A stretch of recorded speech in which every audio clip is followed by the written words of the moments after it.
Hello ladies and gentlemen, welcome to part 2 of this gearing guide. Before I begin, make sure that you hit the subscribe button and also follow me on Twitter at ZeruTheBabbler so that you are always up to date on all Babbler Warmane guides, and don't forget to check out our other content as well, and welcome to the Babbler family. Please note that while this guide should be applicable to all Wrath of the Lich King servers, it is specifically tailored for the Icecrown server on Warmane. This part of the guide is designed to take you from random Dungeon Finder heroic gear to being ready to begin raiding an ICC. With all that out of the way, let's get started.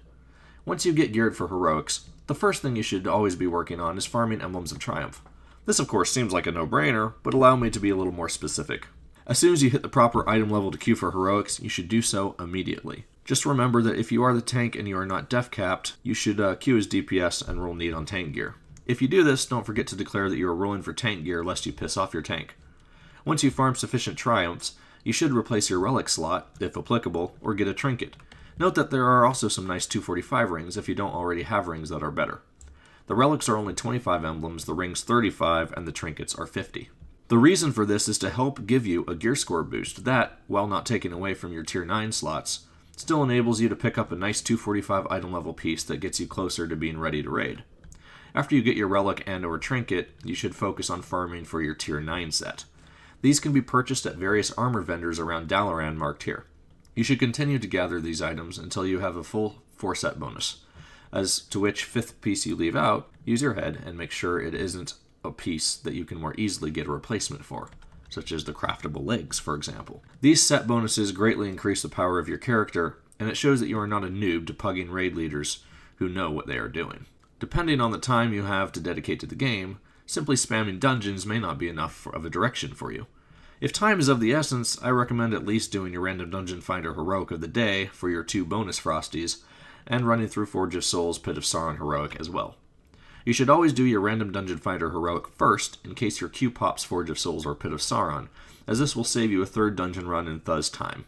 Forge of Souls and Pit of Sauron drop nice 232 item level pieces, and their trash has a chance to drop the Battered Hilt, an object that starts a small quest chain that ends up giving you a 251 weapon. Be sure to check whether there is a weapon your class and spec can use before doing this though. Remember the note I made in the last guide about craftable 264 item level pieces? This is the time to start farming like crazy to get them made. Assuming you are not in a guild that raids on a regular basis, you will depend on pugs to gather your initial raid gear pieces. The problem is most pugs require that you have the gear that a certain raid drops in order to raid in said raid. It's not a very grade system, you see. That being said, those craftable 264 pieces I talked about are some of the only ICC 25 tier gear that you can obtain prior to being ready for even ICC 10. The jump in your gear score and your stats will make you a much more appealing pickup for pugs and also for any potential raiding guilds looking to recruit. Again, I will go into detail on how to farm and craft these pieces in future guides. Assuming you have the craftable pieces, and have farmed some 232s from Forge of Souls, Pit of Sauron, and have a couple 245 Triumph Vendor items, you should add TOC 10 and 25 man raids to your list of gearing duties. This raid is fantastic for farming triumphs, and the 25 man version of the raid drops 245 pieces as well. Each boss drops 3 Emblems of Triumph on both modes, and there are 5 bosses in the instance. This is a potential 30 Emblems of Triumph per week and should not be overlooked as a means to finishing your tier 9 set. While we are on the topic of raids, you should also be checking the weekly Must Die quest that is handed out by an NPC near the Violet Hold. This quest instructs you to go into a random raid once a week and kill a specified boss, and upon completing it, awards some gold as well as 5 Emblems of Triumph and 5 Emblems of Frost. This is a quest you should keep doing long after you are geared for ICC. One more tidbit of information that is often overlooked is lower emblem gear than Triumphs. If you have a piece or two that is absolute crap and is weighing down your gear score and performance, it is often worthwhile to look at the other emblem vendors that sell lower item level items.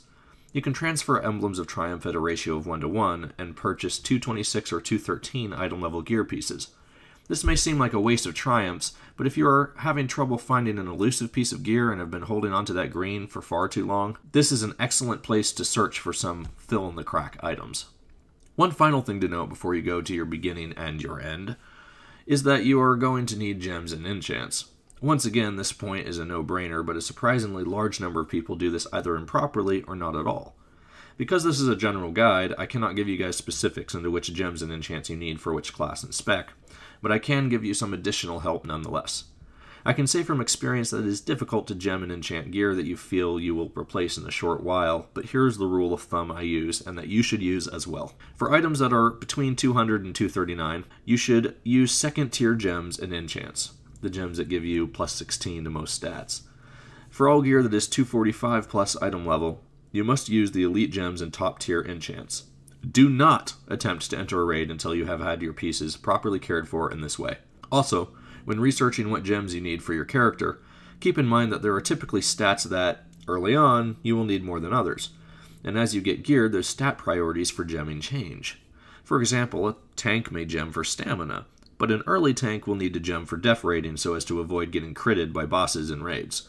Most DPS need to be hit capped before gemming for crit, agility, spell power, whatever primary stat they need, and so on. Just look up a few guides to make sure you don't need to respec for optimal performance for your class spec. There are plenty in the Warmane forums that give excellent advice for gems, enchants, glyphs, and talent builds.